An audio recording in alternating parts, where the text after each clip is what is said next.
책은 섹시한 뇌를 위한 체육관. 국민라디오 전영관의 30분 책 읽기. 네, 변함없이 한신대학교 김준혁 교수님 모셨습니다. 안녕하세요. 예, 안녕하십니까. 역사학계의 서라운드 시스템 돌비 5.1 채널 김준혁 교수.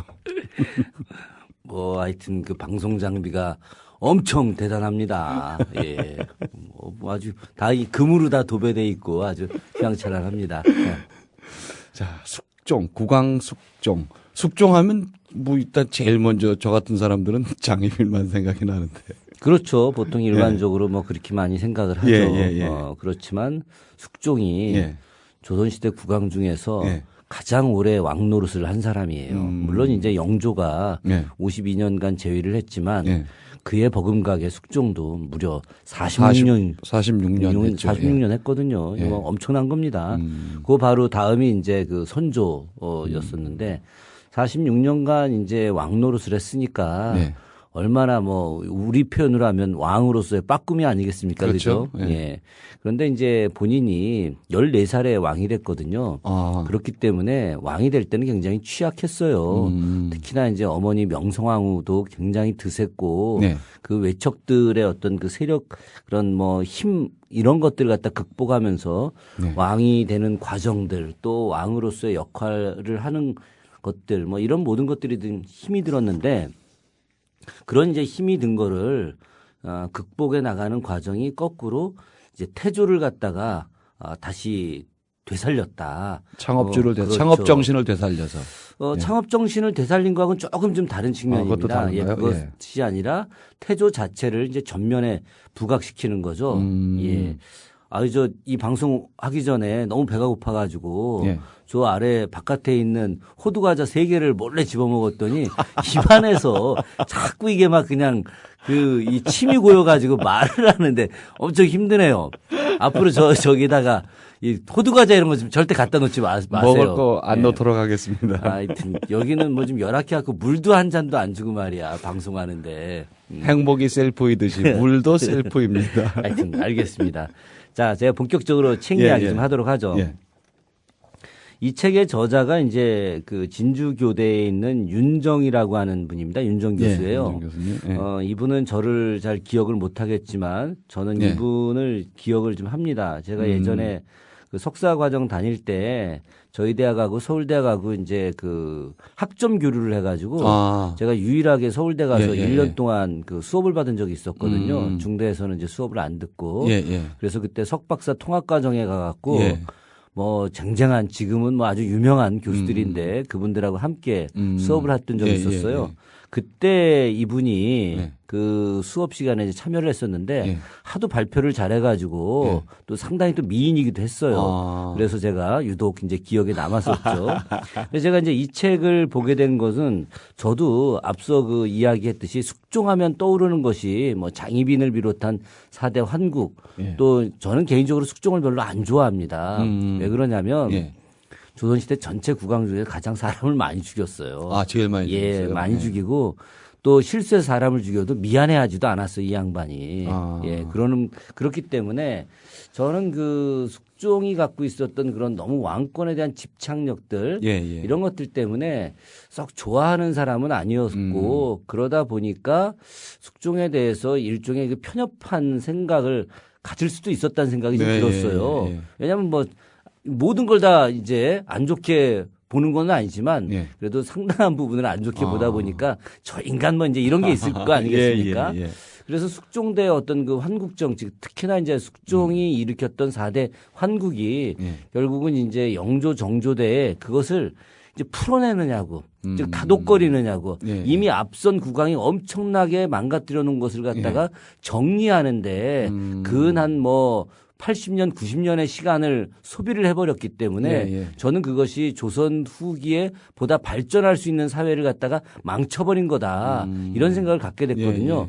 그러다가 이제 이 책을 아주 우연하게 발견을 하게 됐어요. 왜 우연하게 발견을 하게 된 거냐면 이 책이 여유당이라고 하는 출판사에서 책을 낸 건데 제가 처음 출판사에서 책을 냈었거든요. 예. 그 책이 여의당에서요? 예, 여의당에서 이 출판사 사장님이 예. 아주 괜찮은 분이에요. 이 전남대 출신인데 해안이 있으신 거네. 교수님 책을 낼 정도면 그 이게 좀 사연이 사장님이 좀 아주. 있었어요. 저는 이분이 예. 저한테 사진 한 장을 좀 이렇게 의뢰를 했었는데 예. 제가 당시에 썼던 책 원고를 예. 이 책 수준이 좀 괜찮은지 혹시 궁금해가지고 저도 처음 그때 이제 단행본을 낼 때였는데 예. 그래서 이분한테 이제 보냈더니 연락이 없는 거예요. 예. 그래서 뭐 몇 달 동안 저도 내 글이 엄청 허접하구나. 예. 그러고 속으로 이제 뭐 좀 자괴감이 좀 들었죠. 그런데 몇 달 뒤에 그 아주 유명한 출판사에서 김영사였는데 거꾸로 책 내자고 연락이 온 거예요. 제 글을 우연히 봤다는 거죠. 본부장이 연락이 와가지고 이분한테 이제 제가 전화를 드렸죠. 몇 달 만에. 그때 내가 그 원고를 한번 드렸는데 김영사에서 책을 내게 됐으니 뭐 그렇게 아셔라. 뭐 그분하고 뭐 책 내겠다 이런 이야기를 한 적도 없었으니까 그랬더니 이 양반이 갑자기 막 난리가 난 거예요. 자기 사계절에서 10년 있다 나왔는데 이제 그 와이프하고 둘이 처음으로 이 출판사를 차렸는데 나 책 잘 낼 자신이 있다. 자기 전남대 동문과 출신이다. 근데 자기 전남대 출신이라고 고생 많이 했다. 갑자기 이 소리에 제가 확 그냥 이 가슴이 그냥 애린 거예요, 이게. 그래서 야, 이 호남 사람들이 참, 이 출판계에서도 이렇게 어려움을 받는구나. 그런 게 또 있나 보죠? 글쎄 그건 잘 모르겠어요. 하여튼 뭐 그때 이분이 처음 책을 내는 과정이었기 때문에 아마 더 어려웠는지도 모르죠. 그래서 이제 책을 내게 됐고 나중에 보니까 그 박성무 다산연구소 이사장님하고 굉장히 가까운 사이였어요. 또 판소리도 그 엄청 잘하는 분이고 완전히 그 전라도 사람 특유의 그런 이 문화적 기질이 있는 분이에요. 있는 분이시구나. 그래서 이분이 새로 책을 냈다고 저한테 이 책을 좀 보내왔어요. 보내와가지고 제가 이제 책을 쭉 좀 읽어봤죠. 읽어봤는데, 야, 이 책 정말 잘 썼다. 그러니까 이 책의 저자를 뭐 제가 뭐 잘 안다거나 그랬던 것은 아니었고, 다만, 숙종이 태조를 되살렸나? 이제 책 제목이 그랬으니까 아마 분명히 본인 이제 왕권 강화하기 위해서 태조를 되살렸겠지. 너무나 이제 역사를 공부한 사람들 입장에서는 뻔한 이야기일 수 있는 것이거든요. 물론 이 책 내용이 그거예요. 뻔한 내용이죠. 내용이지만 그러나 그것을 그 논리를 갖추어 나가는 즉 사료를 인용하고 그것에 대해서 좀 더 이분이 어떤 대중적으로 그 자신의 생각과 여러 정황들을 갖다 묶어내는 이 작업들은 상당히 탁월한 그 작업이었고 매우 설득력 있는 그런 그 글 전기였다라고 저는 생각을 했어요. 그래서 제가 이 책을 한번 꼭 소개를 좀 해야 되겠다 하는 생각을 좀 갖게 된 거죠. 기본적으로 숙종이 이제 그 태조를 내세웠다. 그러면은 야 이거 이상하다. 그 이전 국왕들은 태조를 그러면 내세우지 않았나? 이런 생각이 들 거 아니겠습니까? 그죠? 실제 그랬던 거예요, 실제로. 왜 그랬느냐? 이게 다 태종 때문에 이렇게 된 거예요. 태종이 뭐 너무도 잘 알려져 있다시피 제1차 왕자의 난, 2차 왕자의 난을 통해 갖고 국왕이 되지 않았습니까? 그렇죠? 그런데 이 국왕이 되는 과정에서 자기 아버지하고도 일종의 타협을 하는 거예요. 어떤 타협이냐? 일단 기본적으로 1차 왕자의 난을 통해서 그 이제 방석 방번을 갖다 제거하지 않습니까? 정도전도 제거하고 그리고 나서 아버지를 이제 상황으로 몰아내죠, 그죠? 근데 그때 태조가 상황으로 쫓겨나면서 자기 아들들하고 타협을 하는 거예요. 상황으로서의 권위는 인정해 달라. 창업주로서의 권위는 인정해 달라. 니들 왕해도 좋다. 다만 그 후계자의 추인과 관련돼선 나에게도 일정 정도 지분을 달라. 이제 이런 형식이었거든요. 그래서 당시에 둘째 아들이었던 정종을 갖다가 왕으로 임명을 하게 한 건데 이것은 이 사람이 둘째 아들이 아니라 실제 장자였던 거예요. 왜 장자였냐면 큰아들이 있었는데 태조가 왕이 되기 전에 죽어버렸거든요. 그러니까 태조가 왕이 됐을 때 실질적인 장자는 둘째였거든요. 그러니까 태조가 자연스럽게 장자에게 왕위를 물려주는 것이다. 네. 이렇게 이제 정리가 된 거죠. 예. 근데 이제 태종 이방원이 왕이 되고 싶지 않습니까? 그죠? 그렇죠. 근데 장자 논리를 따라야 될 거 아니겠어요? 일단은, 그죠? 그래서 본인이 자기 형의 친동생이었음에도 불구하고 형의 아들로 들어가는 거예요. 이게 당시 정종이 자식이 15이 있었어요. 15명이 있었는데 예. 자기의 정실 왕비하고 낳은 자식은 없었어요. 아하. 그게 덕비였는데 예. 덕비하고 낳은 왕의 네. 왕자는 없었기 때문에 나머지는 다 후궁의 그 자식들이었죠. 그래서 이방원이 장자 상속을 해야 된다라고 하는 일종의 그 오기 같은 거죠. 그래서 당시에 이제 많은 그 주변의 신료들이 예. 이거 왕세자해도 되는데 왜 왕세자 하려고 하느냐 그랬더니 본인이 그래도 예, 왕세자 해야 된다. 그래가지고 그 자기 형의 아들이 되는 거예요. 그래서 결국은 본인도 역시 마찬가지로 왕이 되고 난 이후에 양령에게 네. 장자에게 물려주는 거죠. 사실은 장자에게 물려주고 싶은 생각은 별로 없었어요, 이 양반이. 그런데 장자에게 물려줄 수밖에 없었던 것은 바로 태조 때문이었던 거죠. 태조가 그때까지 살아 있었거든. 네. 그런데 본인은 이제 두 가지 목적을 같이 하고 싶었던 거예요. 자신이 자기의 형의 장자로 들어가는 것뿐만이 아니라 그 형이 예. 동생들도 많이 있었잖아요. 그죠? 예, 예. 자기만 있었던 게 아니잖아요. 그렇죠. 그런데 그 중에서도 왕이 될 만한 동생이 이방원이기 때문에 예. 그 이방원을 자기의 아들로 택했다. 아. 일종의 이게 택현이라고 하는 거예요. 우리 우리 조선 후기에 이제 가령 영조 같은 경우는 신하들에 예, 예. 의해서 택분이 되었다. 예. 이런 이야기도 있지만은 예. 실제로 당시 태종은 자기의 형이 자기를 택현한 거다. 그러니까 장자 상속과 택현의 논리 두 가지를 겹쳐서 자기가 왕이 된 거다. 이런 논리를 이제 가졌던 거거든요. 예, 예. 그래서 자기도 어쩔 수 없이 왕세자였던 예. 즉 양령을 갖다 왕세자로 책봉을 했지만 예. 그러나 그렇게 되게 될 경우에 이 왕세자가 점점 성장하면서 예. 더 큰 권한을 가지고 자기를 갖다가 왕인 자기를 누를 수도 있다고 판단을 했던 거죠. 예.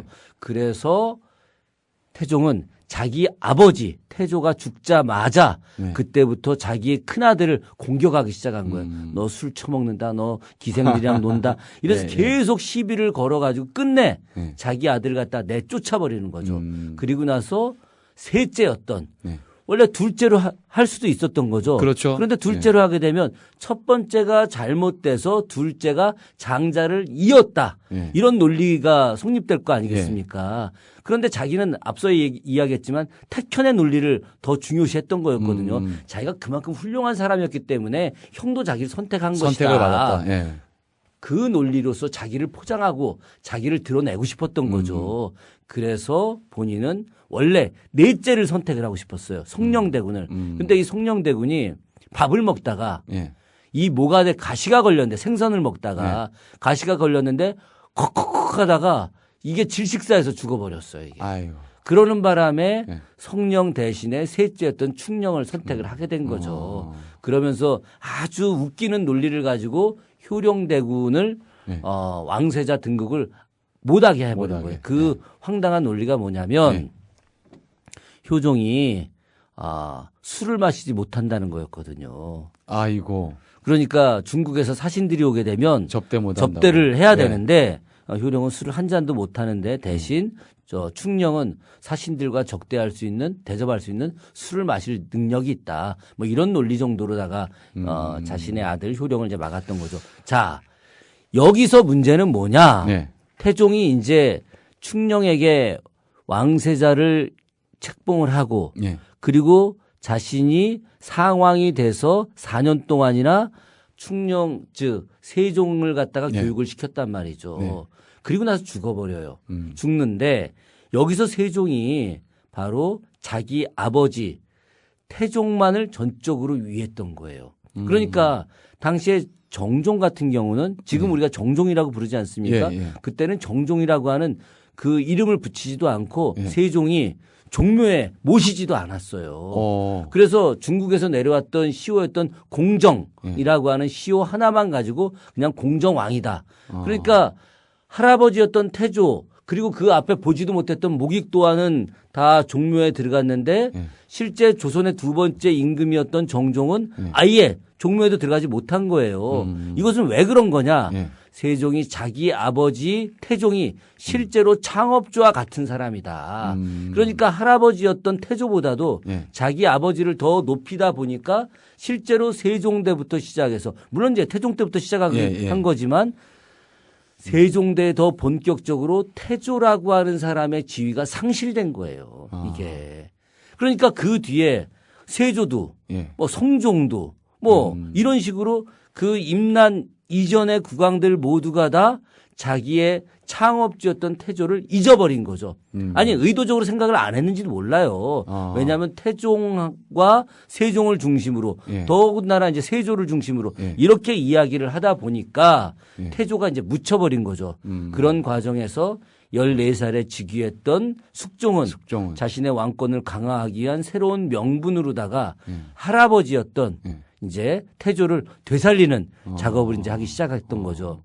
새로운 시도네요. 그렇게 완전히 따지면. 새로운 시도죠. 예. 물론 이제 그 이전에 예. 광해도 예. 태조를 갖다가 되살리는 작업을 했어요. 왜냐하면 광해도 이게 그 왕이 어렵게 된 사람 아닙니까? 그렇죠. 그러니까 거꾸로 태조의 권위에 이제 붙어보려고 했던 거예요. 그런데 광해가 태조의 권위에 붙어서 왕권을 강화하려고 하다가 폐모살제라고 하는 것 때문에 작살났지 않습니까? 예, 그죠? 그렇죠. 예. 그러니까 인조도 어렵게 왕이 됐고 특히나 이제 병자호란을 거치면서 인조의 왕의 권위가 정말 저 땅바닥으로 추락을 했어요. 그래서 본인도 태조를 갖다가 끌어들이고 싶었던 거예요. 근데 왜 못 끌어들였느냐? 광해가 태조를 끌어들이려고 했기 때문에 예. 광해의 모든 정책은 다 패정, 나쁜 거였던 거예요. 모든 게 다 나쁜 거였던 거죠. 탐나지만 이어받을 수 없었네요. 그렇죠. 바로 정확한 거예요. 예. 그러니까 인조가 예. 자신도 저 위에 있었던 태조를 끌어들여 가지고 예. 태조의 명분을 갖고 자기도 왕권 강하고 싶었는데 광해가 했던 일이기 때문에 도저히 할 수가 없었던 거예요. 그러니까 인조는 못했고 예. 그 뒤에 이제 효종은 조금 달라서 그걸 이제 하려고 했던 거죠. 하려고 하다가 갑자기 효종이 죽어버린 거고 또 현종은 별로 그와 관련돼서 생각이 없었던 사람이었어요. 아마 조선시대 여러 국왕 중에서 아주 현명하다 이렇게 이름은 붙였지만 네. 그러나 너무 외척들에 의해서 휘달리고 신하들에 의해서 휘달리다 보니까 현종은 과연 임금으로서 뭘 했는지 어떠한 기억도 별로 없는 국왕이거든요. 그래서 숙종 같은 경우는 이제 자신 있게 자신의 어떤 권위를 내세우기 위해서 태조를 이제 끌어들이게 됐던 거죠. 그런 제일 첫 번째 측면이 바로 예. 태조의 종묘에 있는 신주의 글자수, 예. 글자수를 늘리는 일이었어요. 이거는 사실은 굉장히 웃기는 일인 거죠. 왜 그러냐면 글자 수가 많다고 해서 가령 이제 뭐 이런 겁니다. 세종 같은 경우는 세종 뭐 하고 몇 글자가 더 들어가요. 예. 뭐 세조 같은 경우도 몇 글자가 더 예. 들어가는 것이고 정조 같은 경우도 뭐 제가 정조 전공하니까 예. 뭐 정조, 문성, 무열, 장효왕 그러니까 학문으로도 뛰어났고 무로도 뛰어났고 예. 효가 컸다 장효했던 왕이다. 그래봐야 얼마나 되겠습니까? 정종 원래는 정종이었었으니까 정종, 문성, 무열, 장효왕 9자. 9자밖에 안 되는 거예요. 그렇지만 우리가 지금 길이 빛나는 위대한 국왕으로 여기고 있지 않습니까? 그렇죠. 그런데 허접한 국왕들은 거꾸로 살아있을 때 계속 조노를 받아갖고 막 20자, 30자 되는 사람들 잔뜩 있는 거예요. 그런데 당시에 이제 그 우암 송시열이 이제 숙종년간의 초반에는 이제 뭐 유배도 가고 또 막 그렇게 했지만 중간에 이제 이 숙종하고 좀 좋은 거래 관계를 유지하던 때가 있었어요. 그런데 이 사람이 이제 그 아주 황당한 이야기를 꺼내는 거예요.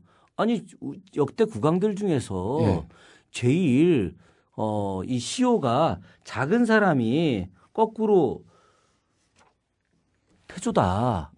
그러니까 태조의 숫자를 늘려야 된다. 이런 이야기를 꺼내는 거죠. 그러니까 당시에 많은 신하들이 무슨 소리냐. 그거 별로 중요한 거 아니다. 그러니까 그거보다 원래 태조 자체가 예. 굉장히 괜찮은 사람이었으니까 그냥 그대로 두면 된다. 그리고 당시 이 모든 사람이 합의돼서 정리가 된 거고 실록에도 이미 정리가 된 건데 종묘에도 위패가 봉안되어 예, 있는데 예. 굳이 뭘 이제 와갖고 이제 몇백 와서. 년이 흐른 뒤에 예. 다시 올리느냐 예. 그거 별로 중요한 거 아니다. 예. 이렇게 이야기를 한 거죠. 그랬더니 그것과 관련된 논리를 찾아야 됐던 거죠. 그 논리가 뭐냐? 위화도 회군이었던 거예요.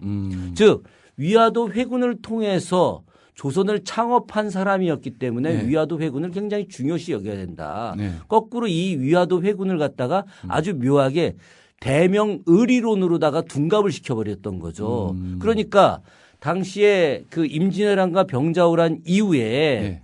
사실은 이 조선은 거의 망가져 있었던 거거든요. 네. 그런 측면에서 권력을 부여잡은 사람들이 자신들의 권력을 유지하기 위한 이데올로기가 적극적으로 필요했던 거예요. 왜 그러느냐? 광해군 때 자주 외교론, 즉 후금과도 관계를 맺고 네. 그리고 명과도 관계를 명과도, 맺는 예. 이 소위 말하는 등거리 외교로는 외교. 예. 잘못된 거다 아. 해서 광해를 갖다 폐정시키지 않았습니까? 예. 그죠? 그리고 나서 인조가 권력을 잡고 왕이 됐는데 병자호란을 맞이했단 말이죠. 그래서 병자호란 때 어쩔 수 없이 가갖고 청한테 항복을 한 거 예, 아닙니까? 그렇죠. 그러면 청한테 항복을 하게 되면 자기들의 모든 논리가 다 사라져 버리는 거잖아요. 자신들이 반정을 했던 논리가 완전히 없어지는 없어지죠. 거 예, 아니겠습니까? 예, 그렇죠. 그래서 그 뒤에 그 반정의 논리로다가 내세웠던 것이 효종 때 북벌이었거든요. 북벌론. 예. 그런데 효종이 죽고 나서 가만히 보니까 북벌이라고 하는 것이 사실은 말도 안 되는 거였던 거죠. 왜 그러느냐? 당시 조선의 군사력으로 가가지고 어림도 없는 이거 뭐 일. 택도 예. 안 되는 이야기인 예. 거죠. 그래서 어떤 논리를 갖다가 이 서인들이 예. 내세웠느냐?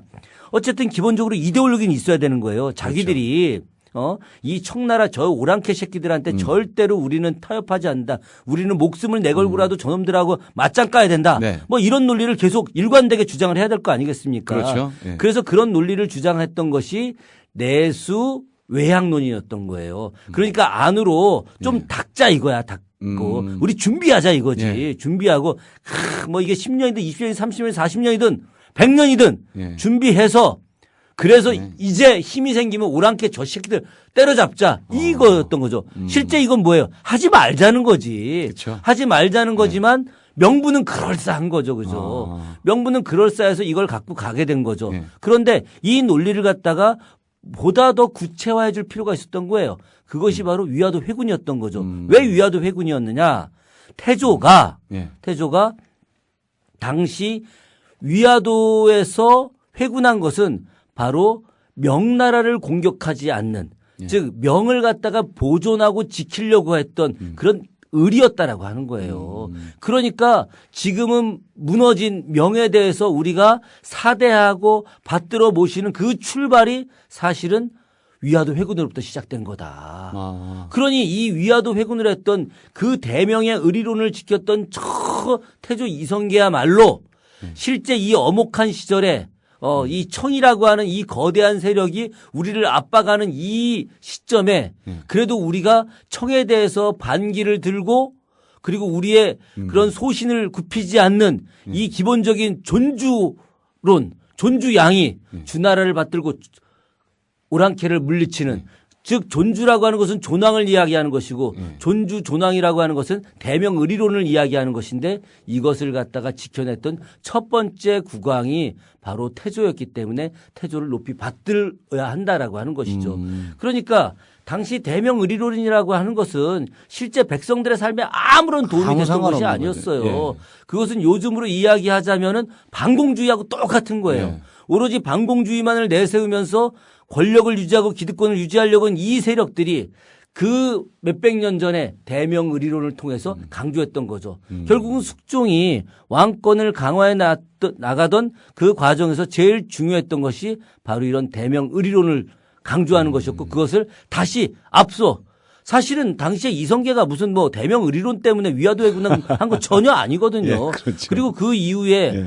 뭐 세종대도 위화도 회군과 창업은 전혀 별개의 것으로 평가하고 있었는데 지금 숙종대 와서 전혀 별개의 것이 아니라 동일한 것으로 판단하면서 바로 이성계를 갖다 띄우기 시작을 한 것이죠. 예나 지금이나 자기들 논리, 자기들 기득권을 위해서 갖다 붙이는 데는 아주 선수들이죠. 네, 선수들입니다. 예. 정말. 듣다 보니까 슬그머니 열이 받치네요.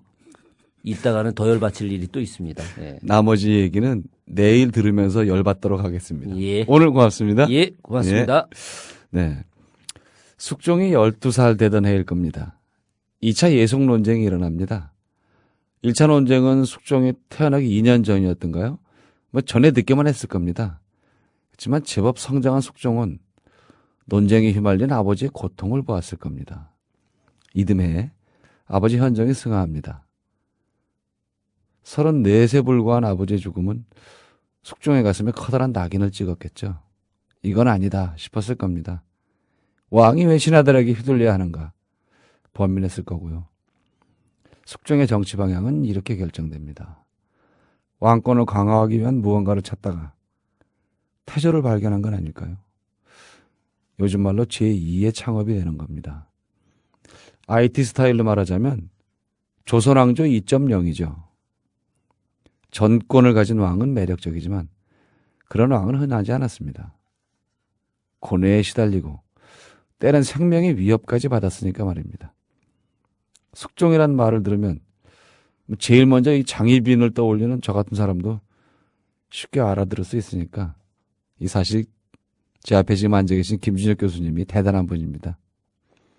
뭐 뜬금없이 무슨 소리냐고요? 마주 앉아서 이렇게 듣다가 한번 더 고맙다는 생각이 들었거든요. 책의 핵심을 알려주니까 무식한 저도 지식인이 된 듯한 그런 기분이다. 이런 말씀입니다.